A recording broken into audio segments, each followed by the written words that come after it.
이번 영상은 요 가마오사이예요. 가마오사이가 어떤 일을 하느냐면은 여기 보시면은 이 속가마 요 사이로 들어가서 속가마를 안정적으로 붙잡고 있는 역할을 하는 아이인데 이게 이렇게 이탈이 됐습니다.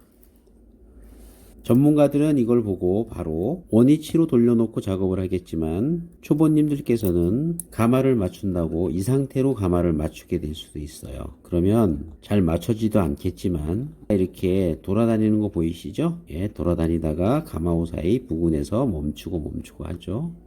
어쨌든 변수라는 거는 엄청 많습니다. 이렇게 맞춰진다 그러면 사실상 가마를 맞춘 게 아니라 고통을 주는 거죠. 바늘이 부러질 가능성이 엄청 높습니다. 그래서 실제로 일어난 현상을 제가 재현을 해서 한번 보여드리려고 하는 건데 가마오사이 맞추는 법 지금부터 보여드릴게요. 가마오사이를 풀어내고 다시 끼우는 역할을 하는 고정시키는 역할을 하는 볼트입니다. 이 부분을 강조하느라고 빨간색 펜으로 표시를 해 놓았어요. 이 부분이 속가마를 잡아주는 고리 역할을 하는 아이입니다. 이렇게 수평으로 잘 밀어 넣으세요. 그런 다음에 속가마 공간이 있는 부분하고 일치를 한 다음에 들어가는 거 보이시죠? 이 공간에 가마오 사이 돌출 부분이 고정돼서 잘 들어가 있습니다.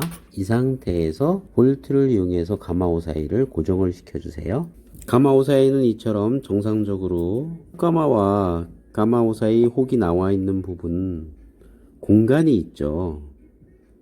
제가 측량 기구가 없어서 일반 미리자로 측정을 해봤는데요. 약 1.5mm 정도의 공간이 존재합니다. 이 공간은 실이 빠져 올라오는 공간이에요. 그래서 두꺼운 실을 쓸수록 넓은 게 좋겠죠. 1.5mm의 공간이 확보되어 있는 상태를 유지한 채로 가마를 맞출 겁니다. 심판의 바늘 위치가 중요하겠죠. 이거는 수없이 영상을 보여드렸지만 오늘은 조금 더 세밀히 접근을 해서 제가 이 수치를 한번 재보겠습니다. 여기 보시면 좌에서 끝까지 15mm인데요. 바늘 끝이 살짝 내려와 있죠. 약 1mm 정도. 바늘대를 최대한 높이 올렸을 때 침판 바닥 위에서 자로 쟀을 경우 14mm 올라와 있는 상태가 정상이라고 보시면 됩니다. 그리고 가마를 맞추는 작업을 할 거예요. 찍을 위험이 있으니까 속가마를 돌려놓고 화면에 보이실지 모르지만 가끔씩 이 부분이 스크래치가 생겨요. 날개 이 부분이 바늘 끝에 상처가 많이 생길 수 있으니까 이 부분 스크래치가 나 있거나 그런 경우는 빼바로 없애 주셔도 됩니다. 그리고 바늘이 상승할 때 잘 보이시라고 빨간색으로 칠을 해놨습니다.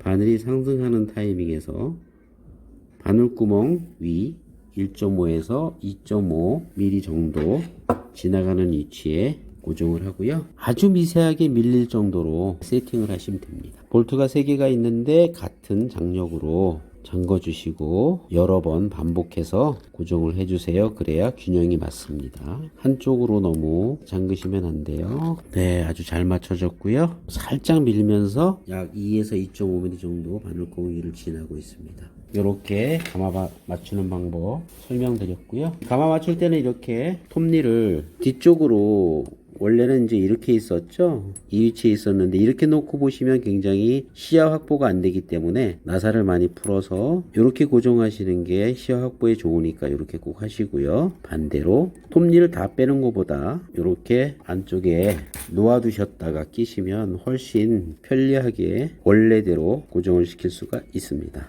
마찬가지로 톱니도 이렇게 지그시 반복해서 조여주시는 게 좋습니다. 그리고 꼭 잊지 마시고요. 이렇게 흘러내린다 그러면 이거는 장력이 안 맞는 겁니다. 수없이 반복해도 이 부분은 부족함이 없을 정도로 그래서 흔들었을 때 내려와서 멈추는 보시죠. 이런 정도 장력이 가장 이상적인 장력이라 할 수 있고요. 몇 번이고 꼭 체크를 하셔야 됩니다. 실제로 어제 있었던 일입니다. 실을 어떻게 끼고 했냐면요. 이렇게 끼고 작업을 했어요. 네, 이 부분은 구독자님들 잘 보세요. 지금 빨간 실이기 때문에 눈에 잘 띌 수 있지만 예를 들어서 어두운 작업 환경에서 검은 실일 경우 또는 작업에 너무 몰두한 나머지 이 부분은 당연히 껴져 있을 거라는 생각으로 놓칠 수 있는 실제로 이렇게 작업을 해서 어떤 결과가 나왔냐면요. 아래쪽으로 제가 시연 제봉을 해 보여드리겠습니다. 도매도 분명히 안 했을 거예요. 그리고 속도도 굉장히 낮은 속도로 했을 겁니다. 그렇기 때문에 그런 환경이 가능했어요. 느린 속도로 제가 제공을 한번 해보겠습니다. 네, 이렇게 박히긴 하죠. 그런데 아래쪽에 본다 그러면 불을 보도 뻔한 거겠죠. 장력은 안 맞을 것이고 그럴 가능성이 매우 높습니다. 네, 실제로 이런 정도였어요. 근데 사실은 이보다 더 할 경우가 생기겠죠. 보시면 이런 정도로 실이 이제 내려와 있는 거죠. 이렇게요. 어제 가서 해드린 조치 방법은 이거였어요. 실 바로 껴드리고 가마 한번 다시 체크해드렸어요. 이런 실수하실 수 있다는 거 잊지 마시고요. 이 부분도 놓칠 수 있어요. 이렇게 끼시더라고요. 그냥 이거는 아닙니다. 이렇게 끼시면은 안 되는 건 아니지만 실 장력 맞추는 방법에서는 잘못된 방법이에요. 꼭 이 안에 넣어주세요. 그랬을 때 훨씬 더 안정적으로 실이 내려오는 게 보이실 거예요. 깔끔하게 조시도 잘 맞고요. 모두들 다 지킬 것 같지만 두 가지 꿀팁 드렸습니다. 가마 맞추는 법, 가마 오사이, 훅감하고 이탈했던 법, 실끼는 법, 이런 거 안내해 드렸습니다.